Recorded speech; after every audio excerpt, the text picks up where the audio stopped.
Assalamualaikum warahmatullahi wabarakatuh. Perkenalkan, saya Ralvendri Trianda dengan NIM 2207 11 15 10. Di sini saya bersama teman saya yaitu Afdol Rian Erlangga. Kami dari kelompok 3 ingin memaparkan materi tentang pengujian lapangan yaitu plate loading test. Nah, untuk mengetahui apa saja faktor yang menyebabkan kegagalan struktur itu bisa terjadi, yang pertama itu ada tentang desain yang buruk, material yang buruk, beban yang tidak terduga, dan juga gempa bumi. Selain itu, karena faktor buruknya tanah itu bisa menyebabkan tanah itu tenggelam, miring, dan juga runtuh. Nah, yang ingin kami sampaikan yaitu mengenai plate loading test. Apa itu uji pembebanan plat? Uji pembebanan plat adalah salah satu metode pengujian geoteknik di lapangan yang bertujuan untuk menentukan daya dukung dan karakteristik penurunan dari suatu lapisan tanah ataupun perkerasan. Secara sederhana, kita simulasikan beban dari sebuah fondasi dangkal dalam skala kecil untuk melihat bagaimana tanah di bawahnya bereaksi. Hal ini sesuai dengan standar EN ISO 22476-13 secara spesifik untuk mengatur prosedur tentang pengujian plate loading test. Nah, dari gambar yang ada di bawah ini kita menggunakan pembebanan lingkaran. Untuk pembebanan lingkaran itu digunakan pada konstruksi perkerasan jalan. Kita gunakan itu minimal 2 dial penetrasi. Untuk biasanya kita menggunakan 3-4. Kenapa kita menggunakan minimal 2 dial penetrasi? Karena jika kita hanya menggunakan 1 dial penetrasi, kita tidak dapat melihat apakah penurunan yang terjadi itu sama rata ataupun tidak. Untuk pembebanan itu ada 2. Yang pertama pembebanan lingkaran itu untuk tanah dasar pada konstruksi perkerasan jalan. Yang kedua itu ada pembebanan persegi, itu untuk fondasi dangkal dalam konstruksi. Tujuan utama dari pengujian ini adalah yang pertama, untuk menentukan daya dukung tanah, mencari tahu berapa beban maksimum yang bisa ditahan oleh tanah sebelum mengalami keruntuhan ataupun kegagalan geser. Yang kedua, mengukur modulus deformasi, yaitu untuk mendapatkan nilai kekakuan tanah. Semakin tinggi nilainya, semakin kaku tanah tersebut dan semakin kecil penurunannya saat dibebani. Yang ketiga, memprediksi penurunan, yaitu untuk memperkirakan seberapa besar penurunan yang akan terjadi pada fondasi sebenarnya ketika diberi beban tertentu. Untuk analogi sederhananya, kita bisa membayangkan dengan cara menekan ibu jari ke atas kue bolu. Seberapa dalam jari kita masuk ataupun menurun dengan tekanan tertentu menunjukkan seberapa empuk ataupun padat kue tersebut. Nah, dalam uji ini melakukan hal yang sama, tetapi kita menggunakan plat baja.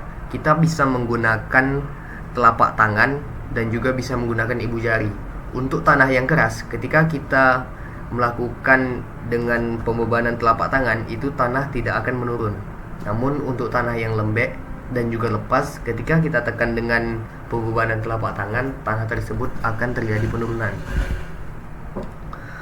Untuk pada gambar ini, di gambar pertama itu ada pembebanan persegi dan juga pembebanan plat.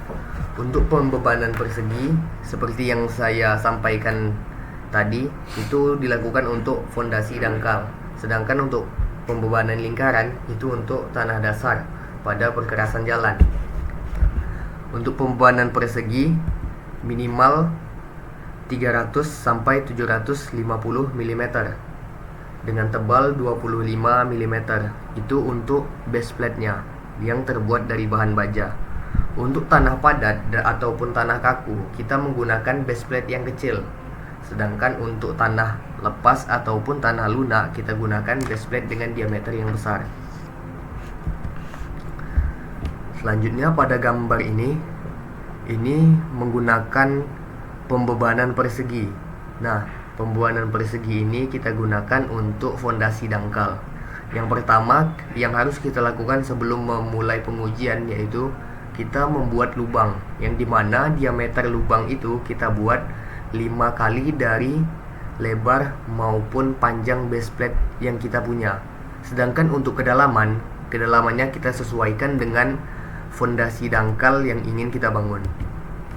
Nah, sebelum kita melakukan pengujian, setelah lubangnya kita buat sesuai dengan 5 kali dari base plate dan juga kedalaman fondasi dangkalnya, kita harus mengisi pasir terlebih dahulu setebal 5 mm. Nah, untuk fungsi pasir di sini yaitu untuk mengisi celah yang kosong sehingga pelat rata dan dapat mendistribusikan beban secara merata. Untuk gambar kedua yaitu jika pada tanah terdapat muka air yang tinggi, maka kita harus memompa air terlebih dahulu. Untuk cara pembebanan itu ada dua. Yang pertama, gravity loading dan juga reaction loading. Nah, untuk gravity loading itu kita bisa menggunakan plat di atasnya, yang di atas plat itu kita kasih karung yang berisikan dengan pasir. Nah, kita kasih karung dan kita tumpuk secara bertahap. Setelah itu nanti kita bisa melihat seberapa besar penurunan dari tanah tersebut. Yang ketiga itu ada reaction loading.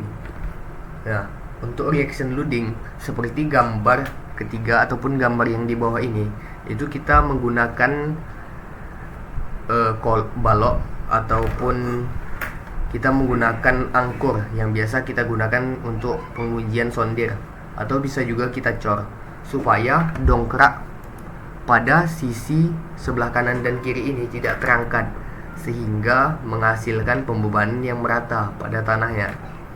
Untuk beban pertama, saat kita melakukan pengujian, itu kita gunakan beban 70 gram per cm persegi. Nah, untuk tujuannya kita menggunakan beban 70 gram per cm persegi di awal itu untuk memastikan apakah base plate-nya itu sudah menyentuh tanah dengan rata atau belum. Jika belum, maka akan kita koreksi lagi dengan beban 70 gram per cm persegi.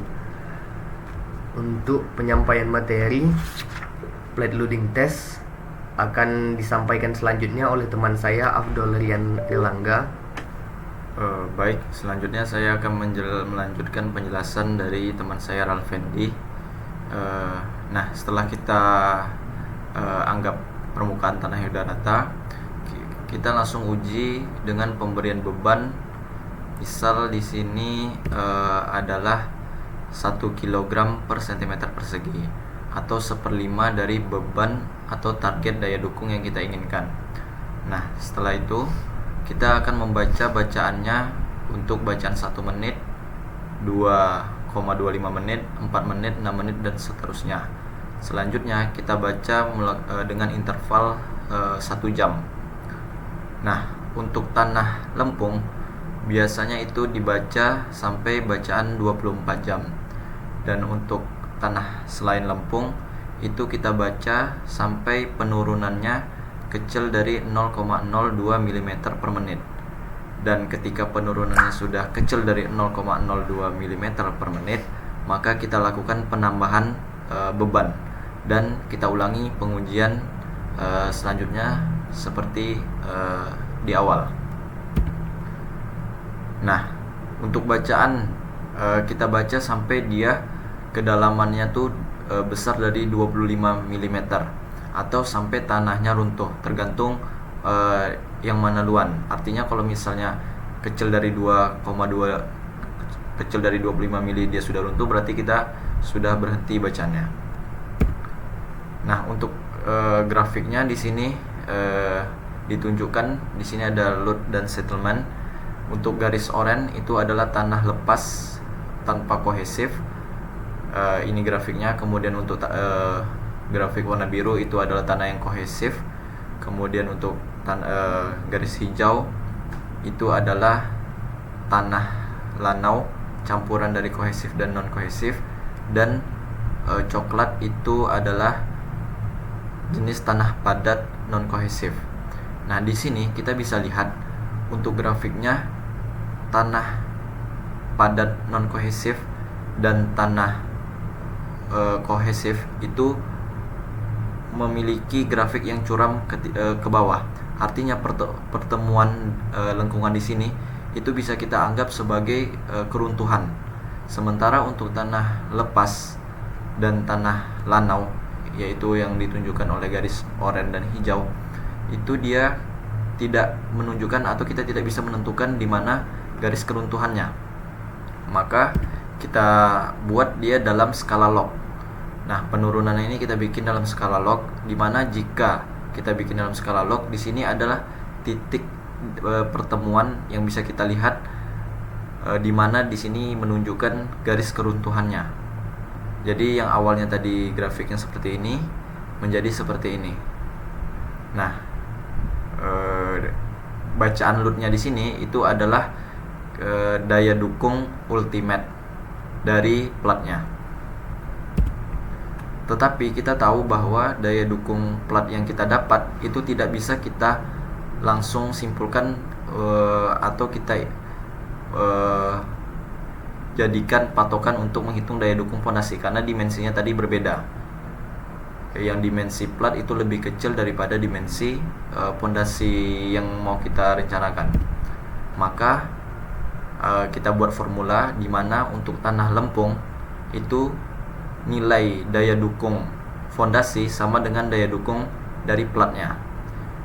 Sementara untuk tanah berpasir, untuk daya dukung fondasi kita cari dengan rumus daya dukung yang kita dapat dari plat dikalikan dengan BF per BP. Artinya di sini adalah lebar ataupun panjang dari fondasi yang kita desain, dan BP di sini adalah lebar dari platnya tadi. Selanjutnya untuk penurunan fondasi, kita bisa hitung untuk tanah jenis lempung itu adalah penurunan dari plat dikali dengan BF per BP. BF per BP tadi seperti penjelasan sebelumnya. Kemudian untuk tanah berpasir itu penurunannya dihitung dengan rumus seperti ini. Nah, itu adalah plat untuk berbentuk persegi. Artinya kita tahu tadi bahwa untuk pengujian plat ini ada dua, yaitu persegi dan lingkaran. Nah, untuk lingkaran biasanya itu digunakan untuk pembuatan jalan. Nah, kita bisa lihat dari gambar di sini ada 3 penetrasi. Kemudian yang kita cari adalah modulus reaksi tanah dasar atau nilai K, di mana rumusnya adalah P per S, di mana nilai P adalah tegangan yang diberikan pada plat. Kita menggunakan tekanan dari hidrolik, kemudian kita S adalah penurunan atau settlement yang terjadi pada tanah. Nah, hasil akhirnya nanti adalah nilai K dalam satuan kilonewton per meter kubik. Nilai ini menunjukkan berapa besar tekanan yang dibutuhkan untuk menghasilkan satu satuan penurunan. Nah, di sini ada keuntungan uji plate loading test atau PLT, di mana yang pertama secara langsung mengukur daya dukung dan penurunan tanah sehingga hasilnya mudah diinterpretasikan di lapangan. Yang kedua, dibandingkan dengan pengujian lab, hasilnya lebih cepat didapat dan menggambarkan bagaimana tanah berperilaku secara nyata di lapangan ketika diberi beban. Yang ketiga, pengujian yang sifatnya serbaguna, artinya bisa digunakan pada semua jenis tanah, baik tanah lunak maupun kaku atau keras. Yang keempat, mensimulasikan kondisi pembebanan yang aktual pada fondasi serta bagaimana perilaku tanah secara nyata. Dan yang kelima, dapat mencari nilai kekuatan dan stabilitas tanah dasar pada pekerjaan jalan. Selanjutnya, keterbatasan uji PLT yaitu yang pertama, zona pengaruh dangkal. Uji ini hanya mengukur karakteristik tanah hingga kedalaman sekitar 2-3 kali diameter plat. Jika ada lapisan tanah lunak di bawah zona ini, hasilnya tidak akan terdeteksi. Artinya ketika kita mempunyai sebuah plat dengan panjang 40 cm atau mungkin 30 cm, maka dia hanya bisa mengukur karakteristik tanahnya itu sampai 2-3 kalinya. Sementara kita tahu fondasi itu lebih besar dimensinya daripada plat tadi. Maka dia akan jika dikalikan 2-3 kali diameternya atau panjangnya, maka dia akan lebih dalam. Nah, itu kekurangannya. Yang kedua adalah efek skala, di mana hasil dari pengujian hanya bisa diterapkan untuk fondasi dangkal dan tidak bisa diterapkan untuk fondasi dalam atau tiang pancang. Jadi pengujiannya ini hanya bisa digunakan untuk fondasi dangkal dan tidak bisa untuk fondasi dalam. Selanjutnya yang ketiga adalah biaya dan waktu, di mana membutuhkan persiapan dan peralatan yang cukup besar, terutama untuk sistem reaksi atau cartilage. Dan yang keempat, karena ukuran plat dengan fondasi yang berbeda menjadikan hasil pengujian tidak menggambarkan secara sempurna bagaimana fondasi dangkal bekerja di bawah tanah. Yang kelima, untuk tanah lempung, karena waktu pengujian dilakukan sampai pembacaan 24 jam, yang artinya tanah tidak sepenuhnya turun dengan maksimal. Karena kita tahu lempung membutuhkan waktu yang lebih lama, bisa berminggu-minggu ataupun berbulan-bulan untuk mencapai penurunan maksimalnya. Kemudian saran di sini adalah untuk mendapatkan hasil yang lebih maksimal, kita perlu melakukan pengujian lain untuk mendukung pengujian PLT ini, seperti triaxial test, soil penetration test atau SPT, dan unconfined compression test atau UC. Baik, terima kasih. Mungkin itu saja yang dapat kami presentasikan pada materi yaitu plate loading test. Lebih dan kurangnya kami mohon maaf. Saya tutup. Assalamualaikum warahmatullahi wabarakatuh.